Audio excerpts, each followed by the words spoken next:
প্রধানমন্ত্রিত্ব সর্বোচ্চ 2 বার, সংসদের মেয়াদ 4 বছর করা হয়েছে। জাতীয় সংসদ নির্বাচনে কোনো আসনে 40% ভোট না পড়লে সেই আসনে পুনর্নির্বাচনের সুপারিশ করেছে নির্বাচন ব্যবস্থা সংস্কার কমিশন।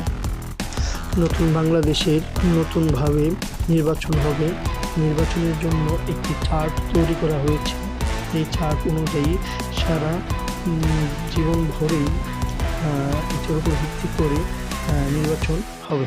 এটি ঘোষণা করেছেন ডক্টর ইউনূস গতকাল রাজধানীতে ব্যয়ের প্রধান উপদেষ্টার কার্যালয়ে। শামীম ওসমানের নামে দুদকের মামলা হয়েছে 200 কোটি টাকা পাচারের অভিযোগে। অবশেষে গ্রেপ্তার হলেন দক্ষিণ কোরিয়ার প্রেসিডেন্ট ইউন। আর ডেস্টিনির রফিকুল কারামুক্ত হলেন।